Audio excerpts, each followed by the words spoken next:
Entry points کی close circuit کیمروں سے مانیٹرنگ جاری ہے۔ مشکوک گاڑیوں کی جام میں چیکنگ کی جا رہی ہے۔ شہر میں داخل ہونے والوں کے قوائف کی جانچ پڑتال کی جا رہی ہے۔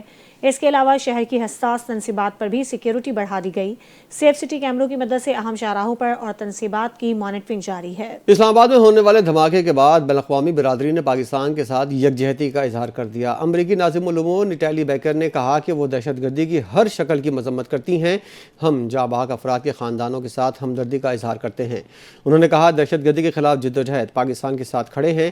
دوسری جانب چینی سفارت خانے نے اسلام آباد میں ہونے والے خودکش حملے کی شدید مذمت کی۔ چینی حکام نے کہا وہ اس قسم کے دہشت گردی کی ہر شکل کی مذمت کرتے ہیں، پاکستان کی عوام کے ساتھ ہیں۔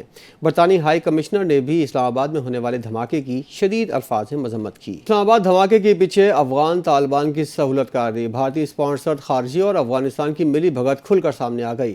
افغانستان کے سوشل میڈیا پر صبح سویرے سے بازگشت سنائی دی جانے لگی۔ ذرائع کے مطابق 6:45 پر افغان طالبان سے منسلک اکاؤنٹ سے کمنگ سون اسلام آباد کے ٹویٹس دیکھے گئے۔ اس طرح کی دھمکی آمیز پیغامات افغان ملٹری پریڈ کے موقع پر بھی کیے گئے، جس میں لاہور پر افغان جھنڈا لہرانے اور اسلام آباد کو جلانے کی باتیں کی گئیں۔ ذرائع کا کہنا ہے ٹویٹر ہینڈل اماج نیوز نے 2 نومبر کو دھمکی آمیز پیغام کو پوسٹ کیا۔ دھماکے سے پہلے سوشل میڈیا پوسٹیں واضح ثبوت ہیں کہ طالبان اپنی حرکتوں سے باز نہیں آئے۔ افغان طالبان رجیم پاکستان میں کھلم کھلا دہشت گردی کر رہی ہے۔ ذرائع کے مطابق اسلام آباد اور دہلی میں ہونے والے دھماکے کے دونوں پاکستان مخالف ممالک کی ملی بھگت ہے، جن کا مشترکہ مقصد پاکستان کو نقصان پہنچانا ہے۔ محکمہ داخلہ بلوچستان نے صوبے میں ٹرانسپورٹ کی بندش کا نوٹس واپس لے لیا۔ صوبائی محکمہ داخلہ کی جانب سے اعلامیے کے بعد محکمہ داخلہ کے اقدام کے بعد محکمہ ٹرانسپورٹ نے بھی نوٹیفیکیشن واضح رہے کہ محکمہ ٹرانسپورٹ نے 12 سے 14 نومبر تک ٹرانسپورٹ کی بندش کا کہا تھا۔ یاد رہے بلوچستان میں ٹرانسپورٹ بندش کا نوٹیفیکیشن سیکیورٹی وجوہات کی بنا پر جاری کیا گیا۔ اسلام آباد میں پیمرا ہیڈ کوارٹر میں ایگزیکٹو ڈائریکٹر جنرل لائسنسنگ سردار عرفان اشرف کے اعزاز میں الوداعی تقریب کا انعقاد کیا گیا۔ تقریب میں چیئرمین پیمرا اور executive member barrister Sikandar Rashid Chauhan, executive director general licensing broadcast media Wakeel Khan, executive director general admin Khurram Siddiqui, director general chairman secretariat Tamseel Haider, director general licensing Umar Waqas Qureshi اور director general landing rights Tariq Mahmood نے شرکت کی۔ اس موقع پر شرکاء نے سردار عرفان اشرف کی طویل خدمات کو خراج تحسین پیش کیا اور ان کی پیشہ ورانہ صلاحیتوں اور ادارے کے لیے دی گئی خدمات کو سراہا۔ چیئرمین پیمرا نے کہا کہ سردار عرفان اشرف نے اپنے فرائض دیانتداری، محنت اور بہترین کارکردگی کے ساتھ انجام دیے۔ ان کی خدمات ہمیشہ یاد رکھی جائیں گی۔ Welcome back. اسپیکر قومی اسمبلی کی زیر صدارت اجلاس وزیر قانون اعظم نذیر تارڑ نے 27ویں آئینی ترمیم کا بل منظور کرنے کے لیے ایوان میں پیش کر دیا۔ اجلاس سے خطاب کرتے ہوئے وفاقی وزیر قانون نے کہا ہمیشہ آئین میں ترمیم اکثریت کی حمایت سے کی جاتی ہے، عدالتوں کا زیادہ وقت آئینی مقدمات میں صرف ہوتا رہا۔ اعظم نذیر نے بتایا کہ آئینی بینچ کے قیام سے دیگر مقدمات جلد نمٹیں گے۔ وفاقی آئینی عدالت قائم کرنے کا فیصلہ کیا گیا ہے اور اس میں تمام صوبوں اور وفاق کو نمائندگی دی گئی۔ ایک خود مختار آئینی عدالت کے قیام کی تجویز پر سب سے رائے لی گئی۔ عدالت کی از خود نوٹس کے اختیار پر بھی نظر ثانی کی گئی۔ کہا ماضی میں 100 ووٹوں کا اختیار وزراء اور وزیر اعظم کے لیے استعمال ہوتا تھا، مگر آرٹیکل 200 میں ترمیم کے بعد ججز تبادلے کا اختیار جوڈیشل کمیشن کو دیا گیا۔ انہوں نے تاریخی کامیابیوں کا ذکر کرتے ہوئے کہا مارکہ حق میں پاکستان نے کامیابی حاصل کی، فیلڈ مارشل عاصم منیر کی قیادت میں پاکستان نے بھارت کو مثالی جواب دیا۔ سینٹ سے منظور شدہ 27ویں آئینی ترمیم قومی اسمبلی میں پیش کر دی گئی، منظوری کر لی جائے گی۔ وفاقی وزیر صحت مصطفیٰ کمال نے جلد 28ویں ترمیم کا انڈیا بھی دے دیا۔ مصطفیٰ کمال نے کہا کہ ایم کیو ایم کی تجاویز پر مشتمل 28ویں ترمیم جلد ایوان میں آئے گی، کیونکہ کچھ جماعتوں کے اعتراض پر ہماری تجاویز کو 27ویں ترمیم میں شامل نہیں کیا گیا۔ انسداد دہشت گردی کی عدالت نے شیخ وقاص کے وارنٹ گرفتاری جاری اور عمر ایوب زرتاج گل کا پاسپورٹ بلاک کرنے کا حکم دے دیا۔ اسلام آباد کی انسداد دہشت گردی عدالت میں پی ٹی آئی رہنماؤں کے خلاف 26 نومبر احتجاج کی سماعت ہوئی۔ کیس کی سماعت انسداد دہشت گردی عدالت کے جج طاہر عباس نے کی۔ دوران سماعت عدالت نے وقاص اکرم کے وارنٹ گرفتاری جاری کیے اور زرتاج گل اور عمر ایوب کو پاسپورٹ بلاک کرنے کا حکم دیا۔ عدالت نے حکام کو ہدایت کی ہے دونوں رہنماؤں کی پاسپورٹ بلاک کر کے رپورٹ عدالت میں پیش کی جائے۔ عدالت تمام فریقین کو آئندہ سماعت کے لیے طلب کرتے ہوئے کیس کی مزید کارروائی 3 دسمبر تک ملتوی کر دی۔ مسلم لیگ نون کے سینئر رہنما اور سینیٹر عرفان صدیقی کی نماز جنازہ اسلام آباد میں ادا کر دی گئی۔ مرحوم عرفان صدیقی کی نماز جنازہ H11 قبرستان میں ادا کی گئی۔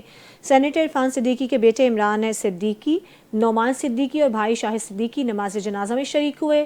وفاقی وزراء اعظم نذیر تارڑ، احسن اقبال، عطا اللہ تارڑ، طارق فضل چودھری، چودھری صالح حسین اور انجینئر امیر مقام نے بھی شرکت کی۔ اس کے علاوہ سینیٹر ناصر بٹ، سلیم مانڈوی والا، سینیٹر مسرور احسن، سینیٹر وقار مہدی اور دیگر سیاسی رہنما بھی نماز جنازہ میں شریک ہوئے۔ نماز جنازہ میں سیاسی اور سماجی شخصیات، میڈیا نمائندگان اور عوامی شخصیات نے شرکت کی۔ ملک بھر سے سوگواران H11 قبرستان پہنچے۔ شرکا نے عرفان صدیقی کی خدمات کو خراج عقیدت پیش کیا اور مرحوم کی سیاسی، علمی اور صحافتی خدمات کو سراہا۔ صوبائی وزیر برائے جیل، خانہ جات اینڈ ورکس اینڈ سروسز علی حسن زرداری کی زیر صدارت محکمہ جیل کے افسران کا اہم اجلاس ہوا۔ آئی جی جیل فدا حسین مستوی سمیت سندھ بھر کے جیل سپرنٹینڈنٹ ویڈیو لنک کے ذریعے شریک ہوئے۔ اجلاس میں صوبائی وزیر نے جیلوں کی صورتحال، قیدیوں کے فلاح و اصلاح، کھانے پینے کے معیار اور صفائی ستھرائی سے متعلق تفصیلی بریفنگ لی۔ علی حسن زرداری نے افسران کو ہدایت دی کہ خواتین اور بچوں کی جیلوں میں فلاحی اقدامات کو ترجیح دی جائے۔ ان کا کہنا تھا قیدیوں کی فلاح اور انسانی وقار ہمیشہ ہمارا مشن ہے۔ جیلوں میں خوراک، پانی اور صفائی کے معیار پر کوئی سمجھوتہ نہیں ہوگا۔ انہوں نے کہا کہ جیل آپ کا گھر ہے، قیدیوں کے ساتھ عزت اور احترام سے پیش آئیں۔ عہدے آتے جاتے رہتے ہیں لیکن کام اور رویہ یاد رہتا ہے۔ میں آپ سب کو اپنی فیملی سمجھ کر محکمے کو چلا رہا ہوں۔ اجلاس کے دوران آئی جی جیل فدا حسین مستوی نے کہا، ٹھٹہ جیل سندھ کی تاریخ کا بہترین جیل ہے۔ ہمیں اپنے وزیر پر فخر ہے جنہوں نے جیلوں کے نظام میں بہترین تبدیلیاں لائے۔ صوبائی وزیر کا کہنا تھا کہ خدا نے موقع دیا، میں چاہتا ہوں کہ اس محکمے اور آپ سب کے لیے کچھ کر جاؤں۔ جب تک ہم موجود نہیں ہیں نظام نہیں بدلے گا۔ رینجرز اور کسٹم انفورسمنٹ نے خفیہ معلومات کی بنیاد پر مشترکہ کارروائی کرتے ہوئے کراچی کے علاقے سر سید روڈ سے بھاری مقدار میں نان کسٹم پیڈ کپڑا برآمد کر لیا۔ برآمد شدہ کپڑا گوداموں میں چھپایا گیا تھا۔ چھاپہ مار کارروائی کے دوران اسمگلنگ میں ملوث 5 ملزمان گرفتار کر لیے گئے۔ ملزمان کے قبضے سے 6 موبائل فون اور نقدی بھی برآمد کی گئی۔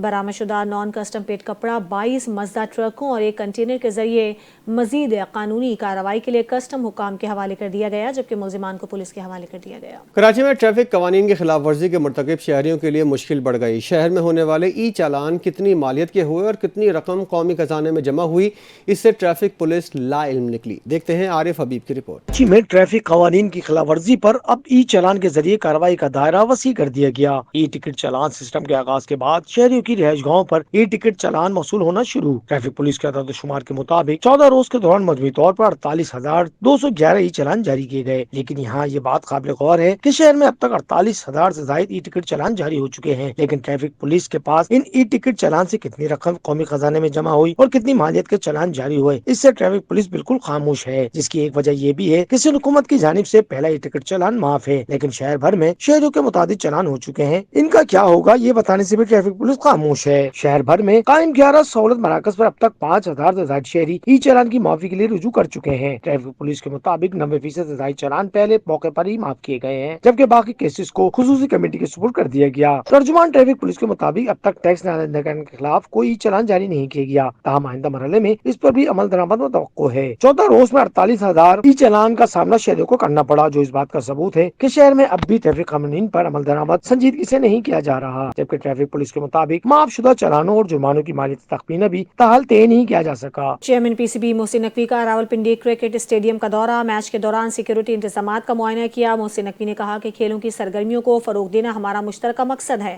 سری لنکن کرکٹ ٹیم کو اسٹیٹ گیسٹ کا درجہ دیا گیا ہے۔